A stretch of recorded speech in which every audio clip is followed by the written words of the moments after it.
6 माह हो गए पाकिस्तान में रियल एस्टेट और प्रॉपर्टी के कारोबार को मुंजमद कहा जा रहा है। उसकी बुनियादी वजह वो कानून साजी है जो कि बजट के मौके पर की गई थी और जिसका मकसद ये था कि पाकिस्तान में प्रॉपर्टी की प्राइसेस जो सरकारी कीमतें हैं वो मजाक की हद तक कम होती हैं। हुकूमत ने उसमें इजाफा किया था और फिर उसके हवाले से टैक्सेशन भी आया था, मगर इसका रद्द-ए-अमल ये सामने आया कि पाकिस्तान में प्रॉपर्टी का कारोबार खास तौर पर बास मखसूस इलाकों में, मखसूस शहरों में मुकम्मल तौर पर मुंजमद हो गया। फिर इसके असरात ये भी हुए कि इस प्रॉपर्टी के कारोबार में ज़र मुबादला की जो तरसील होती थी मुख्तलिफ हवालों से वो भी रुक गई, जिसकी वजह से पाकिस्तान में ज़र मुबादला की तरसीलात के जो अहदाफ है वो भी मुतासिर हुए, कारोबार मुंजमद हुआ और ये ज़र मुबादला की जो तरसीलात है वो भी मुतासिर हुई। अब हुकूमत ने फैसला किया है कि इसके लिए एमनेस्टी स्कीम लाई जाए और इसके लिए आज कौमी असम्बली ने आज इनकम टैक्स तरमीमी बिल 2016 मंजूर किया है, जिसके जरिए रियल एस्टेट सेक्टर के लिए इमारात की मंजूरी दी गई है। अब जो फैसला हुआ है उसके तहत 3% टैक्स देके जायदाद को कानूनी बनाया जा सकेगा। जो नया कानून है ये कहता है कि जायदाद की असल मालियत यानी फेयर मार्केट वैल्यू जाहिर करने पे सिर्फ 1% टैक्स लिया जाएगा।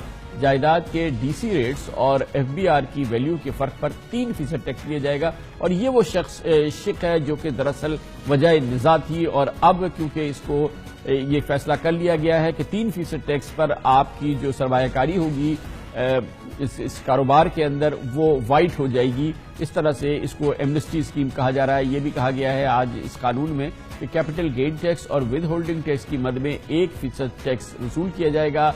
ये भी कहा गया है कि 40 लाख से कम मालियत की जायदाद पर कोई पूछगछ नहीं की जाएगी, कोई टैक्स नहीं होगा। कौमी असम्बली की कायमा कमेटी बराए खजाना ने एक हफ्ते कबल रियल एस्टेट सेक्टर के लिए ये स्कीम को मंजूर किया था और इसकी इब्तदा हुई थी उन मुज़ाकरात में, तवील मुज़ाकरात में से जो कि जिसकी क़यादत वज़ीर खजाना जनाब इसाक डार ने की थी, जिसमें दूसरे स्टेक होल्डर्स ने मिलकर ये फैसला किया। इस पर हम बात करते हैं, उसके लिए हमारे साथ मौजूद है पाकिस्तान के मुमताज़ income tax expert, income tax laws के माहिर जनाब ज़ीशान मर्चेंट से। बहुत बहुत शुक्रिया मर्चेंट साहब। मसला आपके ख्याल में कमोबेश हल हो गया जिसकी वजह से जो इशू था उसको एड्रेस कर लिया गया है?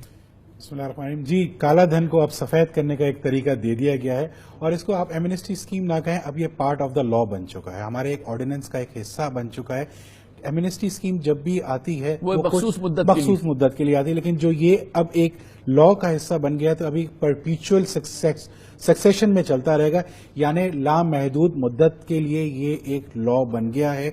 यानी आप काला धन कमाए जाइए, प्रॉपर्टी में इन्वेस्ट कीजिए, अगर जो आपकी वैल्यूज नहीं मैच करती उसके ऊपर 3% टैक्स दीजिए जो कि एडजस्टेबल नहीं होगा और उससे देने से आपकी वो वैल्यू जो है प्रॉपर्टी की, जो डिफरेंस की वैल्यू है वो वाइट हो जाएगी। आप उसको अपने बुक्स में एडिशन कर सकते हैं। अच्छा, इसमें जो पहले मसला था वो पहले भी ये कहा जा रहा था कि आप ये करें, हम इसमें नहीं पूछेंगे, लेकिन बार बार ये कहा जाता था कि इनकम टैक्स की लॉज की शेख 111 के तहत इनकम टैक्स ऑफिसर कभी भी आपसे पूछ पाएगा कि ये आप पैसा आपने कहां से कमाया था जो आपने ये सरमायाकारी की।